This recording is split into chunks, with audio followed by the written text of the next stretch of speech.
In the latest episode of Ready to Love, we continue to venture more so into what drama can happen and develop rather than what relationships can develop. So, the first topic for us is what's good going on in this episode, and thankfully, even though Cynthia had to switch from Andre's attention to now being Anthony's, she's doing well. She has a date with him that goes well. She's right back to where she was before in terms of, feeling the guy, getting to be vulnerable, enjoying herself. And honestly, it's just strange at this point of why more of the guys aren't going after her. But who knows? Maybe with the way they're editing the show, they don't show the other guys pursuing her. Either way, speaking of pursuits, Morgan is back into her happy place because Tony is pursuing her, but she still likes to keep Lyndon in the background, dangling him whenever she feels that Tony may not be acting right. And she mentions to Tony that she does have an interest in Lyndon. And so begins the drama of him noting that he has competition, but also making it very clear that he doesn't see Lyndon as competition. So once this whole Jeffrey and Blake thing dies down, expect that to start picking up. Which reminds me, speaking of Jeffrey and Blake, they go on a double date with Marcia and Blue. Of course, not a double date together. And during the date, the good thing about that date is Blue, who, after kind of being in the background for most of the season, he starts to really pick things up, and he gets the attention of both Marcia, who he made clear is not really someone he's attracted to after she put down fishing, and also Jeffrey, who, with her being a country girl, maybe she'll like fishing and all that Blue wants to do and offer. So while she might have lost in terms of Jeffrey connection in the last episode, it seems she might have gained a new one since Blue is feeling what she's into as well. Which leads to the battle of this episode, and getting back to that Blue, Jeffrey, Blake, and Marcia date, I want to say with all my heart that it's a date that the producers set up and that potentially Marcia was for just to see what kind of drama could happen, because that's really all we get. Now, granted, we're at that point where people are starting to understand the last thing that you should try to do is play Jeffrey or test her, because she will come for you and make you seem stupid.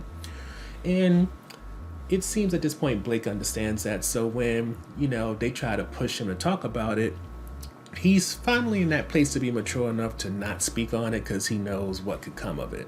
So with that, he keeps his mouth shut, and while Jeffrey tries her best to keep it cute, anytime she's pushed, she makes it very clear that I'm not the one, 2 or 3, stop it right now, I'm trying to enjoy myself. And thankfully, it allows that whole situation to kind of die down to the point where Marcia makes it seem that now that situation is going to be over, it's dead. But, the way this show is and the producers are, whether or not it gets to stay there is a whole different thing. But keeping up with Blake, it's the week that man could potentially be eliminated, and with Blake only having Sue-Ann as any type of means of protection, him going on a date with Jonique was a good idea originally. However, just like Blake was very awkward when it came to his date with Zonique, so was his date awkward with Jonique. And granted, this time he does open up, talks about how he has a military and police background, which kind of helps you see why he's a little bit weird with most people, but rather open with people like Sue-Ann, who perhaps understand the law and the things that, is very methodical for him. But when it comes to dating Jonique, it's just a terrible match, because Jonique, as she's explained when she was talking with Lyndon, she's into the party scene, even if it's just with family. And Blake is so past that at this point that beyond the age gap, it's just an interest gap as well. Which leads to Fabrice, who decides to show his ass. With Mark Anthony and Jeffrey kissing in front of him, he's still very much in his feelings about those situations, so rather than have a date to possibly reconcile with Jeffrey, maybe express his insecurities or his feelings about the whole journey and situation, he instead tries to damn her for kissing another man. He brings up her kids about what would they think about it, and to Jeffrey's credit, even though she has been able to definitely cut a few people when they came for her, when it comes to DeMario, she tries to be nice about it. She doesn't get overly agitated or like aggressive when he brings up her kids. She tries to, at best, give him some kind of grace, but it's clear at this point that DeMario, when he starts talking to the producers about how he never seen Jeffrey without makeup and gives that whole attitude, well, she wasn't cute anyway, the man's done. He doesn't have any other connections. The one that he had, he decided to blow up in such a immature way, so he, like Fabrice, has raced to the bottom so that him and Blake can be in the bottom two. So when it comes to elimination, the bottom two this episode end up being DeMario and Blake, and you would think after Blake being in the bottom two for the last, pretty much every elimination for men this season, he would finally get kicked out. However, as we noted, with like Fabrice, DeMario has found a way to race to the bottom and compete with Blake to be the worst option for the ladies on this show. But unlike Fabrice, DeMario hasn't really talked or gone around that much. And yes, he seems like a nice guy, but once Jeffrey starts saying what he's done, it eliminates any type of potential for him, which is why he ends up getting told he's not ready to love. But there's two things we need to add to the story. One is that when Jeffrey talks about what DeMario did, Sue-Ann decides to jump up and advocate for DeMario and ask some questions. And once again, Jeffrey doesn't pull out receipts so that she can shut down Sue-Ann. However, even with her not pulling out receipts, she does make Sue-Ann again not look like the best attorney, since she's not really shutting down Jeffrey or making her seem like a potential liar. But that's Sue-Ann's business, literally.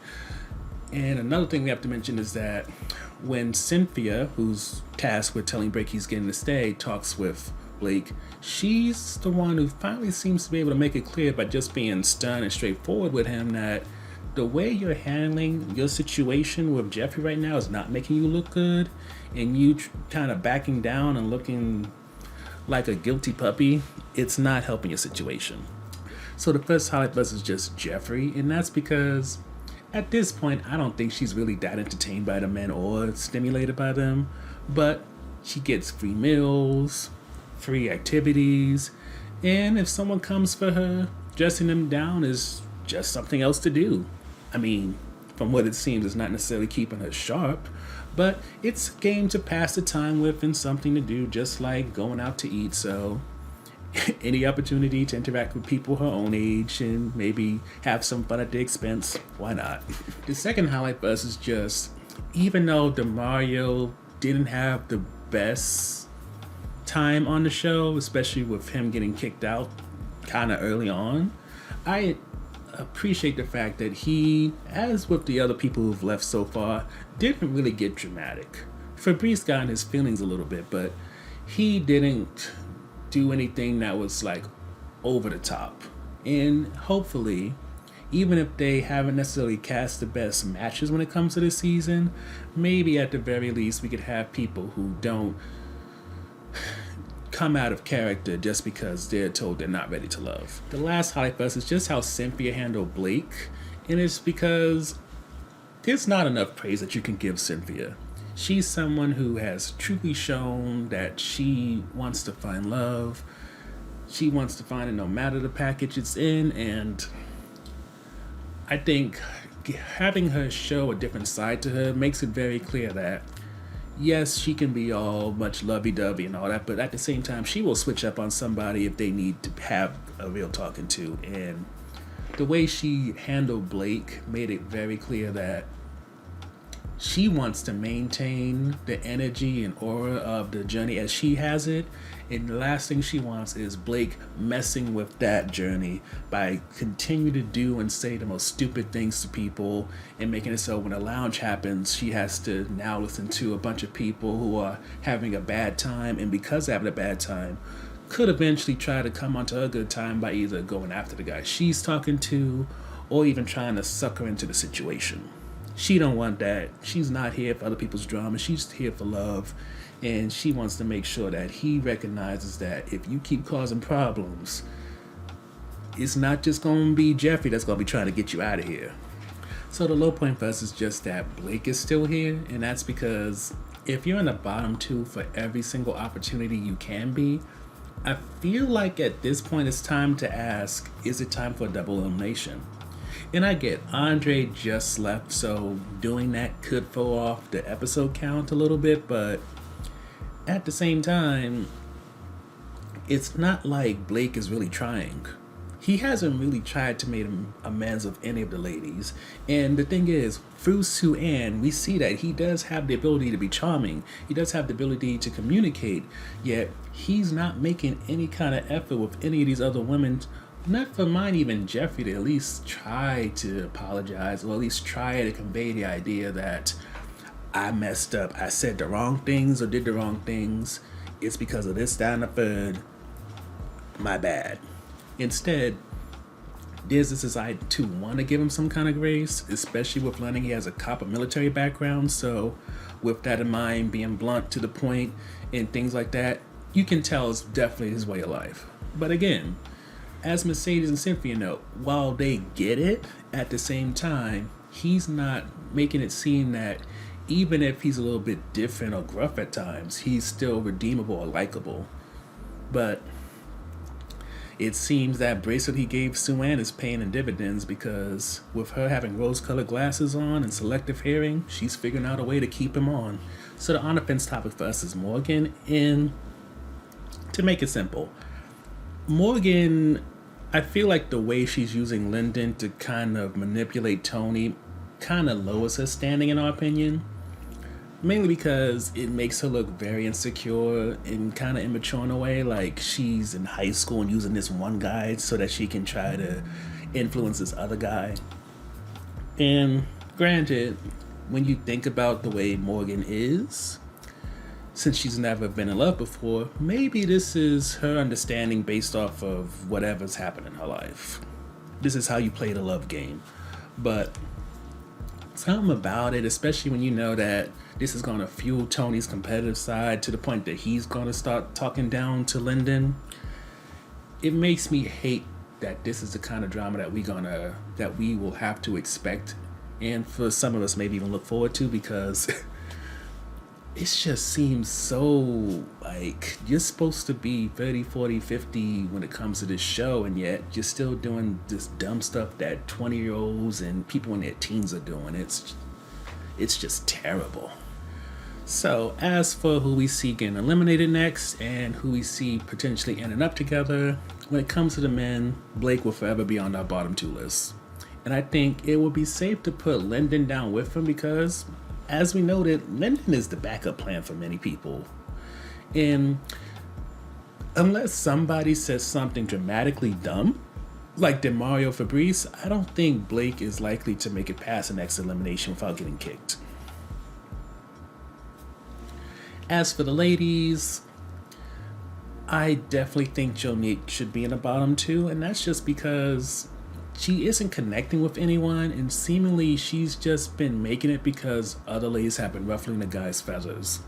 It's not because she's been the cool one on somebody's radar. And as for who may be alongside her, I think if anybody, it's going to either be Marcia or be Sue-Ann.